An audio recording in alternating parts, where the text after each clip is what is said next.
And we are back on the build phase. I'm Mr. Ben, and today we are going to talk about a dice thrown hero and break down the do's and don'ts of how to play the Gunslinger. So before I get into this, I want to take a trip down memory lane, tell a story, if you will, about my initial dive into Dice Throne. So when I first came to this game, I was introduced to it through the Barbarian Moon Elf 2-pack, and then very quickly after that, my group started looking at, well, what else is available? And looking over the potential heroes, the Gunslinger is the hero that leapt out at me as like, this is going to be my hero. I love the aesthetics, the look of her, all the abilities sounded really cool, and I got my hands on her. And unfortunately, while the aesthetics are a total bullseye for just, I'm huge into Old West lore and this kind of stuff. The play pattern is not. The play pattern does not match with me. So there is going to be a concept that's going to be revisited a lot of times in this review and analysis, and that is going to be consistency. I'm going to mention the word casino a lot. So in card games, the idea of a casino deck is one where luck heavily influences your outcomes. And with Gunslinger, it's just a fact that when you're rolling hot, she feels unstoppable. And when you're not, she feels like one of the worst characters in the game. It's so hard for these games to feel fun for me because my way of finding fun is I like to figure out what the best thing is to do and then try to do that a bunch of times. That's the angle I generally use when I am approaching these review and analysis for each of these heroes. That's the way I choose to enjoy playing games. Now, if you're a more casual player and you like the idea of a casino hero where let's just throw dice and see what happens, well, then the Gunslinger is going to be perfect for you. And for players who like that type of approach, there is a lot of stuff to love here. So let's go ahead and start diving into the Gunslinger as a character. Let's start with the hero pamphlet. Now, this is one of those hero pamphlets that has a ton of words on it. So we're going to zoom in on this thing and we're going to one at a time and look at each of her status effects. So evasion is an effect that we have seen before on this channel when we did the Moon Elf review. This is a card that allows you to roll a 1d6, and on a roll of 1 or 2, you take no damage. This is a really, really frustrating effect to go up against because most of the time, 66% of the time, it does nothing. But that one third of the time when it hits, and again, if you're rolling hot, this is as good as shadows. And when you're not, it is as good as nothing. So this is a very strong status effect that's going to bail you out of trouble on average a third of the time. But depending upon the games, man, sometimes you feel unstoppable. The next status effect we're going to talk about is reload. So this is a unique status effect to the Gunslinger, and this is kind of her whole gimmick sort of summed up into one thing. So you get one of these every turn, which we'll talk about when we get to her board. And when you have an attack that, or when you conclude a roll phase that has an attack, you can spend this, roll the d6, and you get half the damage, half of the result as damage added as an attack modifier. So this takes whatever it is on her board and is going to give it 1, 2, or 3 bonus damage. So again, the theme is already becoming evident of the casino nature of this hero. This is either a below average, an average, or a very good attack buff. Next, we have knockdown. It is kind of a control effect and feels a little out of place for this hero in my opinion. But knockdown, the opponent, when they have that on them, they either have to pay 2 combat points or skip their roll phase like 100% of the time. People will sell Not This Time and Twice as Wild if that's all they have in their hand to be able to pay the 2 combat points and not skip their whole turn. Like if knockdown ever makes somebody skip their whole turn, you're probably gonna win that game. Like if that forces a whiff, that's huge. But that's just not how people play. People will sell high value cards to get out of getting whiffed on a whole turn, and that's the correct play. That's what you should be doing. So the last unique status effect on the Gunslinger is Bounty. So this is an important effect for her. Another theme once we get to her board that's going to come up a lot is her low printed attack values. So the attack modifiers that she has access to, and they're both good. We already talked about reload and now bounty. Bounty is a persistent attack modifier. I mean, it's not quite an attack modifier. It's a negative status effect, but what it does is it gives you +1 attack and 1 combat point when you declare an attack into somebody who has the bounty on them. In multiplayer, this works for everybody, which makes the Gunslinger kind of annoying in multiplayer. For die face here, we've got a 3-2-1, which is the most forgiving, most common die face. So we will move off of the pamphlet here, and we will take a look at the full board. So I always say one thing the same every time is that the art looks gorgeous, and this is no different. And arguably, this is maybe one of my favorite hero dashboards in the entire game. I am a sucker for the tropes and iconography of Old West stuff. I've been kind of obsessed with that since I was a kid. So this one really hits the sweet spot for me in terms of thematics and flavor. All right, let's zoom in on the board and start talking about this character and how they play at the table. So this is our basic attack. It is a 3-4-5 for 3-4-5 damage. So you have a high percentage chance of rolling this, but this damage is well below average. If we think about 7 points of damage is what we want to be producing each turn as an aggressive hero, that means we're going to need to stick a bounty and spend our reload, which again, we'll talk about how we acquire reloads here in a second, but we're going to have reload available most of the time. So if we spend a reload and get the worst possible result and we have a bounty, then we're looking at a 7 damage attack if we went all out for our basic. That doesn't feel very good. That is very low damage, and that's going to be kind of the story of the Gunslinger throughout a lot of this. When we take a look at the upgrade for this basic attack, we have Revolver 2. This costs 2 combat points. It becomes 4, 5, and 6 damage, which is still not great, but we have to evaluate these damage numbers through the prism of having access to reload and potentially bounty. So adding 1 to 2 damage to each of these makes it basically just average. So you're going to need a good reload roll and a bounty to see this basic attack really put up good damage numbers for you. In most cases, this is an upgrade that I feel like is almost an automatic sell. It feels expensive for how little it does, and the 4 of a kind on numbers is just not going to happen that often. So moving down to her main gimmick, we have Quick Draw. Now, I almost should have started it on this ability on this hero because it's so critical and important and it's sort of defining to how she plays. So this is a passive, and during your upkeep, you're going to gain a reload. So every turn, you get a reload. Don't forget to get your reload because it's really important. You need to get your reload with this character. It is, again, just a defining element of who she is and what she does, all summed up in one little status effect, which is you roll this thing and you can get maybe a little bit of a damage buff that'll bring your damage up to like maybe average, or you can get a nice big +3 and start pushing her damage numbers into actually meaningful territory. To upgrade this, Quick Draw 2, it costs 2 combat points. You still gain the reload, and it gives you the ability to re-roll the die that you throw. So if you throw a 1 or a 2, you have the ability to toss it and potentially get a 3 through 6 and add 1 or 2 more damage. I feel like this is good almost anywhere in the game except potentially the last couple turns. Given how bounty works, combat point production isn't going to be a huge problem for the Gunslinger. She doesn't have the most robust economy out of any hero in the game, but given what her cards cost and what she's trying to do, usually you're going to have some loose coinage to throw around and spend on some maybe not the best upgrades, or you shouldn't feel as pressured for coins as you would while playing a character like, say, Pyromancer or Moon Elf.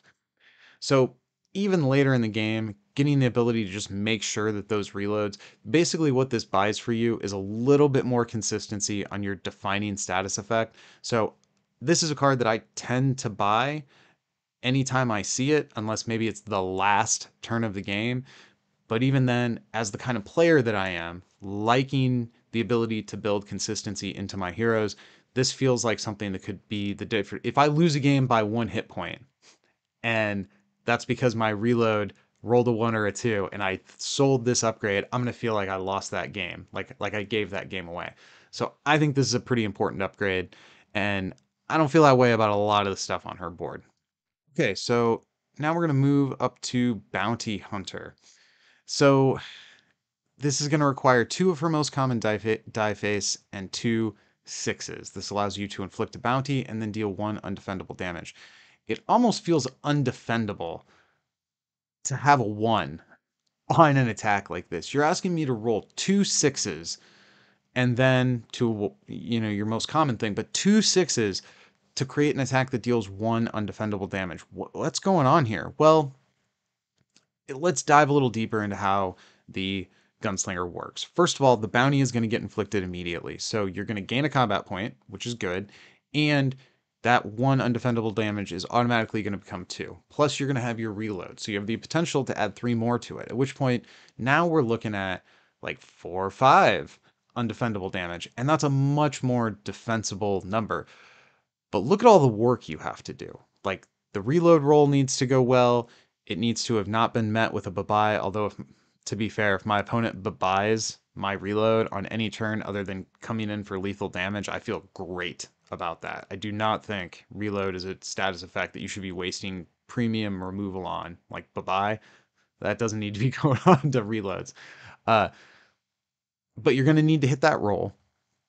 The bounty is guaranteed because it's part of the ability. So if you get this, you're going to take it just for the bounty. And kind of like the similarly positioned power on the Moon Elf's board where you're doing a similar thing to inflict a target at early, I think that's what you want with Gunslinger. You want that bounty on there because you want that access to that stream of combat points, and more importantly, that stream of additional damage. Because without it, you're going to get outran.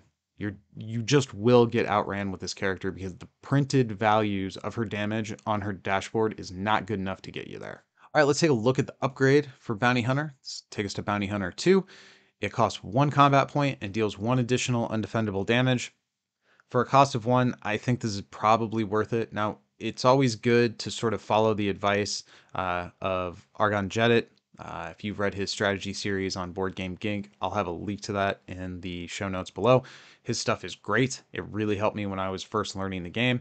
And he always encourages you to think about the card not just as its cost, but also the combat point you're not getting from selling this. If I play this card, I can't sell it. So a cost of 1 kind of has the net effect of a cost of 2 to your overall character economy. Even at that price, I feel like this is a very playable upgrade for the Gunslinger. The exception I would have is if you have already stuck an early bounty and you're going up against a character where you don't really care about their defense. Like if you're fighting Shadow Thief, you want to push for bounty. You want to push for undefendable damage because that defense can be such a problem. Or Pyromancer is kind of the other way. Shadow Thief evades a lot of damage. Pyromancer punishes you for attacking her. So if you don't want to engage with the problematic defenses on these characters, maybe you would go ahead and buy this upgrade, even if it's a little bit later in the game. Early game, I think this is an automatic slap it down, especially if your opponent doesn't have a bounty yet. So you're going to be gunning for that bounty application early. It just sucks that you have to chase sixes to go after it. But again, gunslingers love casinos, I guess, and they built a casino style hero. All right, so now we're going to move down and take a look at Take Cover. Now, this is the full house style spread, so we need 2 of the most common die face and then 3 of the 4/5 die face. This is a bread and butter ability for this character as well. Gaining evasive is really important because when we get to your defense, I'm going to have some criticism for the defense on this character.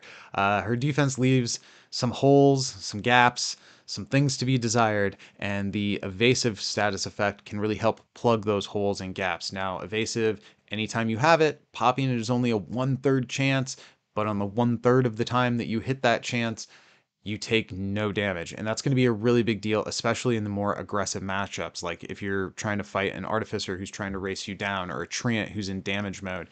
These are going to be the kind of heroes where you're going to need to stuff some of those big damage turns. When Pyromancer comes at you for a 12 damage Pyroblast and you evade all of that, that feels really annoying to be on the receiving end of. And that's the kind of defense turns you need to be handing out as a gunslinger if you're going to win the game. If you're going to beat that race, if you're going to make it to the end and be the last hero standing, some of these evasives are going to have to hit. Now, the most important part of an attack, how much damage does it do? 5. It does 5 damage. Again, at the risk of repeating myself, we have to remember reload tokens are a thing. So it's going to be a minimum of 6 damage if we don't have the bounty stuck and we get unlucky on our reload.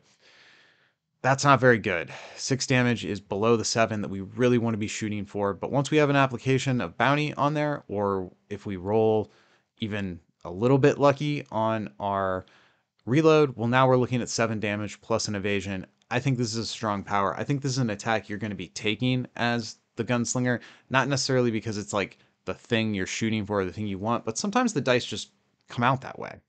And this does stuff that she needs on both ends. It's as far as printed damage values on the Gunslinger's board are concerned, this is fine. I would say in the grand scope of Dice Thrown Heroes, this is weak damage, but this is one of those heroes where you kind of have to take what you can get. You have to build your damage. If you like this kind of hero, where your printed values are a little rough, but you have a toolkit to create some really strong stuff, the Artificer kind of has a similar play pattern, but it's less casino-y. Gunslinger, you're never really established. That's the thing. With the Artificer, you build your bots, and now you're there, and now you're doing big damage every turn. Gunslinger can come out of the gate and do big damage immediately, and can keep doing big damage, but there's just such an element of luck in it. You got to get the bounty down, and you got to get lucky on those reloads. Okay, take cover. I think this is an ability you're going to use a lot, and it does important things for her kit. All right, the upgrade, Take Cover 2. This gives us 6 damage.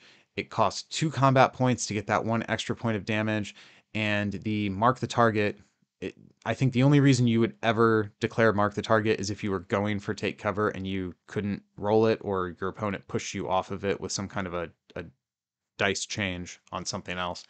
2 evasions and a bounty. In the situation where your opponent does not have a bounty already, sure, take this. Like, you need the bounty on the opponent. That's a really important thing. It's like a targeted to the moon elf. Like, you just don't do good enough damage without the bounty. So sure, you take this. Do you feel good about taking this ability that does no damage on a character who already has low damage? No. This is not, you would never ever purchase this upgrade and feel like, yeah, Mark the Target, that's where it's at. This is a fallback ability. It's an okay fallback ability, assuming your game is already not going well and your opponent doesn't have bounty already.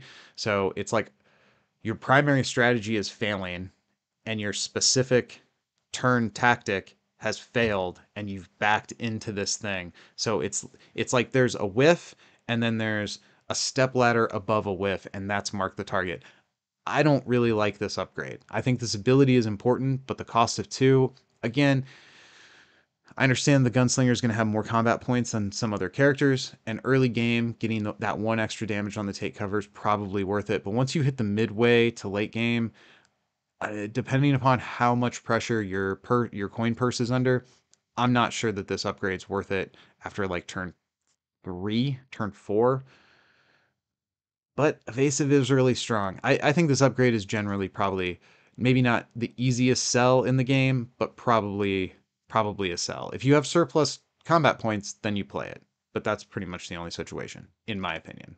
All right, so we'll move across now to Showdown. This is the Gunslinger's small straight. After targeting an opponent, you each roll a die. If your roll is equal or greater, deal 7 damage. Otherwise, deal 5. So this is an attack, finally, where the Gunslinger has the ability to do a printed 7 damage. 7 being kind of the average amount of damage that heroes are able to put out per turn. She can get there, but first you have to roll one of the more susceptible to dice manipulation rolls. Straights are way more susceptible to dice fix cards than some of the other things you can roll for in this game. First you have to get that, then you have to have a roll off and win the duel. It's randomness piled on top of randomness. And again, if you're the kind of player who that sounds like a lot of fun, like, okay, let's do it. Cool, that's great. Like, I'm not saying that that's not a valid way to have fun. It's just not the way I like to have fun. I like to know what I'm doing. Now, if what this power did was 7 and 9, so it does average damage if you lose and above average damage if you win, I feel like that would be a little more enticing. But to have to win a thing just to get up to average damage without factoring in bounties or reloads, that's tough. Sometimes you're going to take this because this is what the dice are going to give you, but this is not ability I feel super good about rolling for. The upgrade for it takes us to 6 and 8, which feels quite a bit better. I like that we can get we can get up to that 8 number. I think that's important. Like getting up to that 8 number, it means we could potentially be doing like another 4 damage with our bounty and a lucky reload. And now we're talking about like a good aggressive damage value at 12. Like that's the kind of stuff that pyromancers and artificers do. So this is one of those abilities where the gunslinger, with the right kind of luck, can really shine, and with the wrong kind of luck is pretty much just average or below average, which is kind of a tough spot to be in. Given how often you kind of just luck into a small straight, this is an ability upgrade I would strongly consider playing, especially if it's early in the game. Because while this isn't my favorite ability on her board, the upgraded version is quite a bit better. And even if you're not going for it, you're going to end up with this some amount of the time just because that's how the dice decide to treat you. Once we get up to the level 3 upgrade for this, we're talking about a 3 combat point cost upgrade, which generally 3 cost upgrades need to do something really meaningful. This one goes up to 9 damage if you win the duel, but stays at 6 damage if you lose. So, just as a reminder, it starts at 5, it goes up to 6 with Showdown 2, and it stays at 6 at Showdown 3.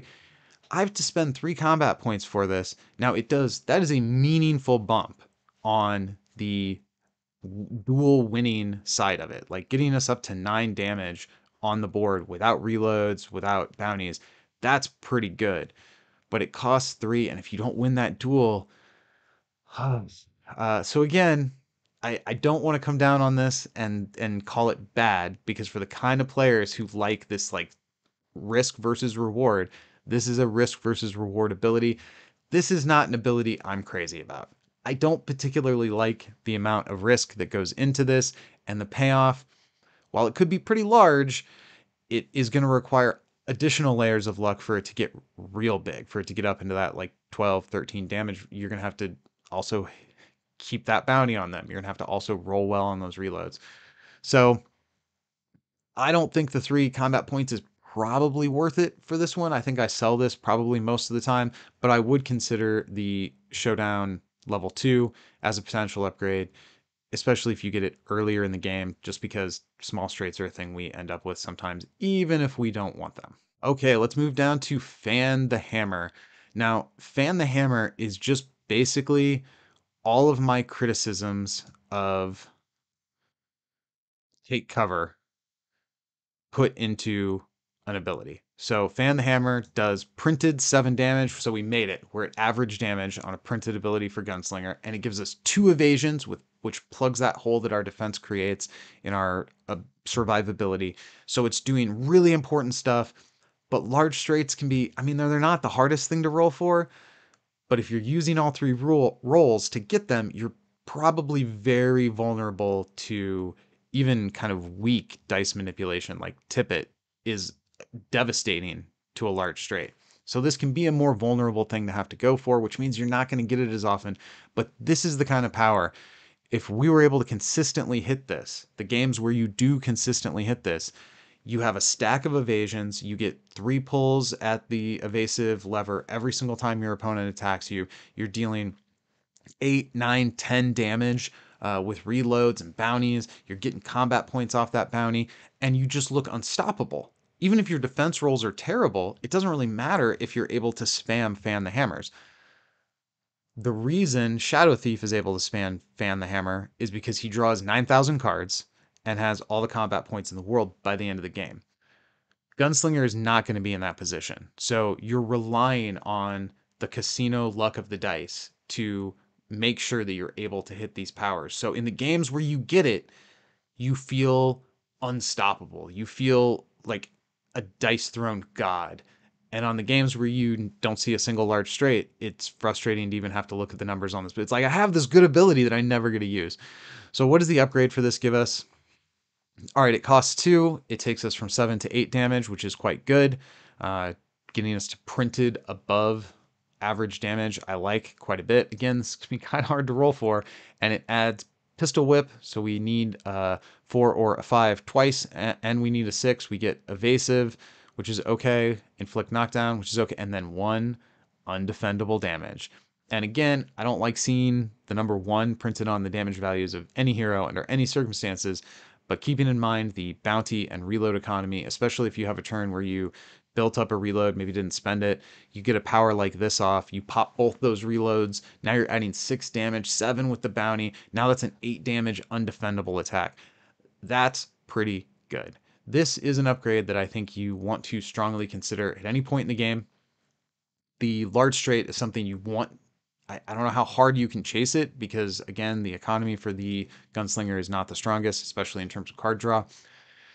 So you are kind of at the mercy of the dice to a large degree. But anytime this power shows up, I think it's worth considering. You definitely want to take it when you get it.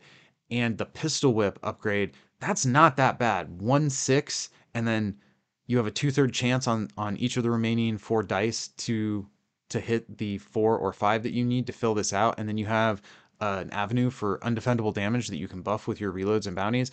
That feels pretty strong. So the fan the hammer part of the upgrade is really strong early game because you want to hit this ability. Anytime you can hit this ability, you want to take it. So that's going to be good throughout the whole game. But even if you don't see this until like the last turn, this could be the way that you sneak undefendable damage past that Shadow Thief or past the kill shot that would hit you back and give that annoying Artificer draw instead of it being a clean win for you. So this is really, I think this is a strong upgrade. This is one of the few upgrades in the Gunslinger's kit that I think you buy at any point in the game. Like if you see this and you have the coins for it and you're not holding those combat points aside to play something like really critical, like a not this time. So assuming your coin purse isn't like under heavy pressure, this is something I think you want to get out there at pretty much any point in the game. All right, so then we are going to move up to the mini alt. This is called Deadeye. It inflicts knockdown and does 6 undefendable damage.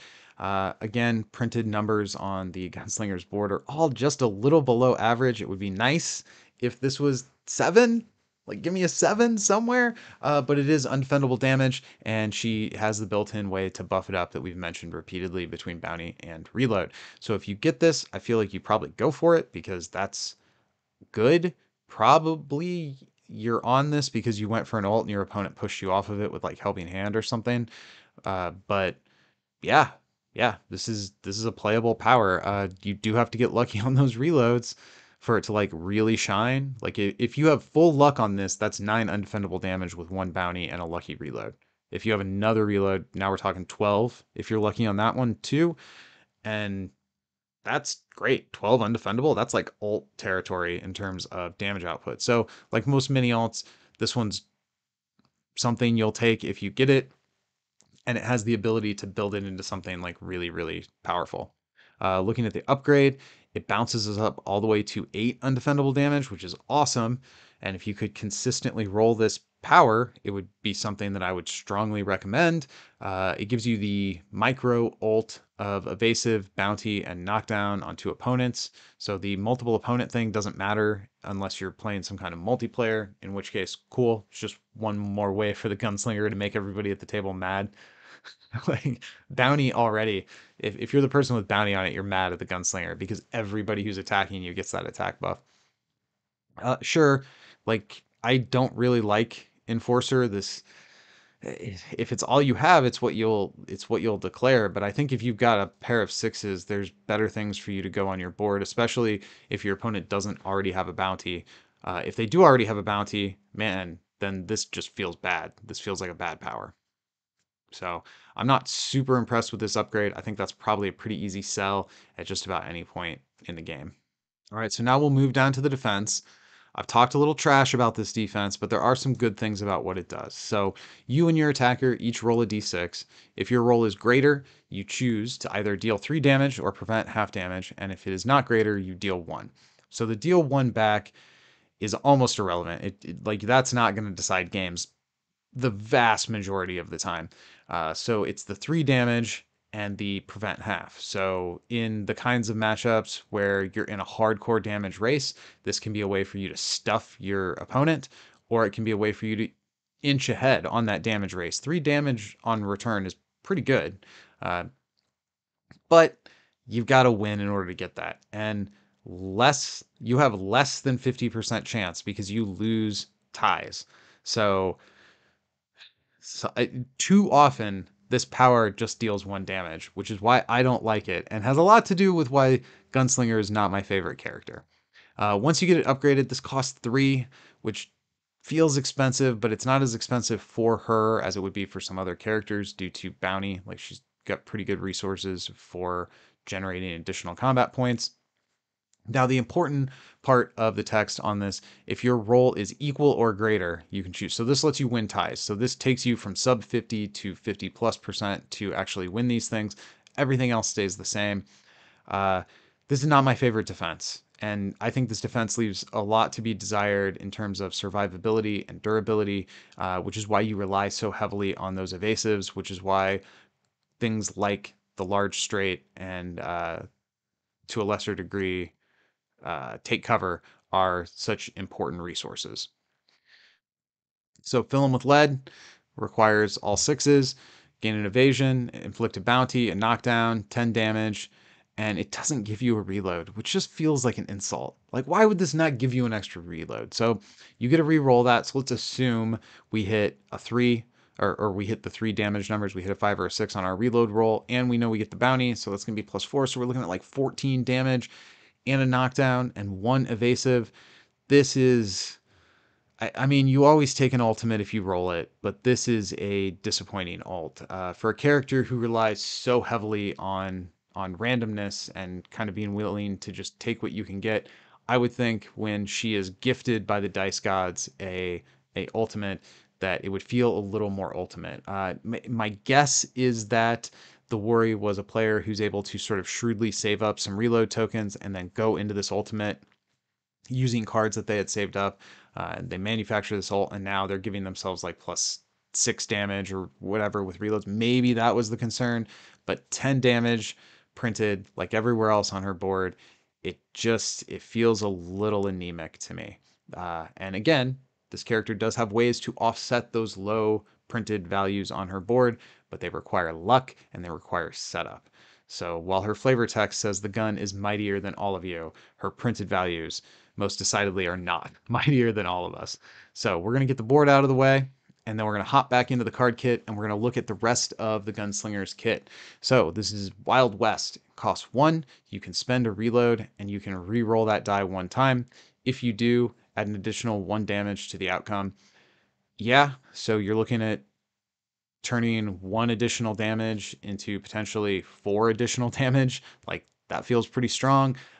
You're not going to have that use case scenario every time. Some percentage of the time, you're going to go from 1 damage to 3, which is fine. Like, this is a lot of the heroes have these pay 1, add a little bit of damage to your attack. I think this is a playable card, and given the play pattern that the Gunslinger is going for, it's very unlikely that you're going to be playing her in like a control way. So cards that add to her ability to dish out damage, yeah, that seems pretty good. All right, eat lead. Roll 5 dice, add 1 for each bullet to the total damage. If at least 4 was added, inflict a knockdown. You're almost never going to get the knockdown off of this, but I don't think that's why you play this card. You play this card to add the damage. If you get the knockdown, that's gravy. Great. Like, you're never going to wag your finger condescendingly at a control effect. But given most of what the Gunslinger wants to do, knockdown is just gravy pretty much everywhere it appears on her cards. Spin the chamber, pay 1, gain a reload. Uh, yeah, you'll probably do this. I mean, that's going to translate to pay 1 combat point to add 1 damage, pay 1 combat point to add 3 damage.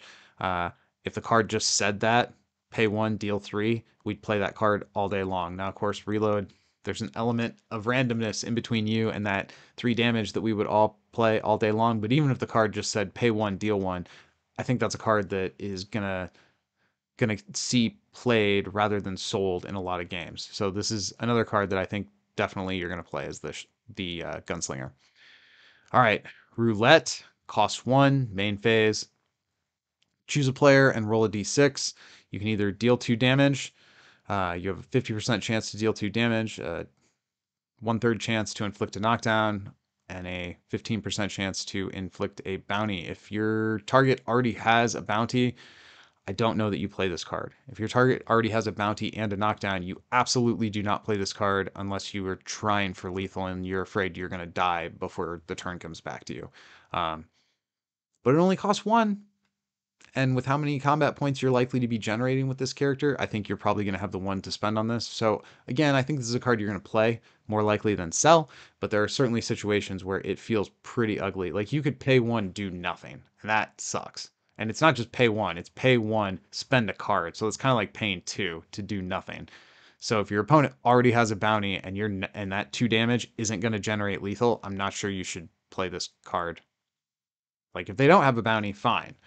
Early game, this feels great. And as a late game finisher to get around annoying defenses, that could be great. But like, man, it feel really frustrating for the whole game to hinge on this card and not have any way to manipulate that die roll, because this is main phase. So a lot of the dice fix cards are not going to be online for you when you throw this. So if this is your finisher, gonna need instant speed dice fixing. All right. Wanted. Pay 2, inflict a bounty. It'll take 2 turns for it to pay for itself, and you absolutely want the damage. This is a critical, pivotal thing. There's specific matchups where you're going to have to just abandon bounty, and those are probably going to be bad matchups for you. Like heroes that have built-in status removal, like Monk. The bounty game is going to be pretty brutal in that matchup. So maybe in those matchups where you know your bounty is not going to stick, maybe you sell this. But if you got the extra combat points, like make him use that cleanse. Make the monk choose cleanse to get rid of the bounty rather than being able to choose the evasion. It sucks to have to pay so much for that, but that's the way some matchups go. So this is a card I think you're probably gonna play a lot of the time, but there's certainly some nuance in whether you want to invest those coins there or into an upgrade or have them available for an expensive dice fix card. Promo card, these are all the same. They cost nothing. They're main phase. You roll a d6. On a 6, you do a bunch of good things. On any other outcome, you draw a card. I can't believe that this doesn't give you any reloads on a 6 as far as promo cards go. I'm not super impressed with this one. So overall, man, the Gunslinger. I have such a complicated relationship with this hero. Like I said at the top, because I there's so much that I love about what she's doing, and the flavor of the gambling old west gunslinger is woven into her not only thematically and aesthetically, but into the mechanics of how the character is played. And and I have forced myself to engage with those mechanics, even though it's not my favorite way to play Dice Throne or play games in general, just because I like so much about what this hero is doing well. So overall, the Gunslinger, I would put her in the top half of my favorite heroes that exist in the game, and that's almost entirely on the back of the aesthetics, the theme, the flavor, even though the way mechanically she plays is kind of antagonistic to the way that I like to play the game. But if you are a casino type player, if you like the kind of roles that make everybody around the table go, "Oh, I didn't see that coming." If that's the kind of hero you want, then the Gunslinger is absolutely the hero for you. And I think it's a testament to how well Dice Throne is designed that they can have these big, punchy casino heroes exist in a format along the slow, calculated, careful Shadow Thief heroes and the all-out burn heroes, and somehow we all have a seat at the same table, fighting for the same throne, as it were. So, big fan of this hero, even if I have some strong aversion to specific mechanics that she engages in. So to sum it all up, the Gunslinger is kind of the trope of the Western gambling character, and that element of randomness, that gambler's nature of the cliche is really shot through all of her mechanics. And while those mechanics don't necessarily speak to me personally, I can definitely see why players like what she does mechanically and thematically. Home run. I love her. So another great Dice Throne hero as we continue our series of trying to break down how to optimize your play and strategy with these heroes. As always, thanks for watching, and we'll see you in the next one. Go win some games.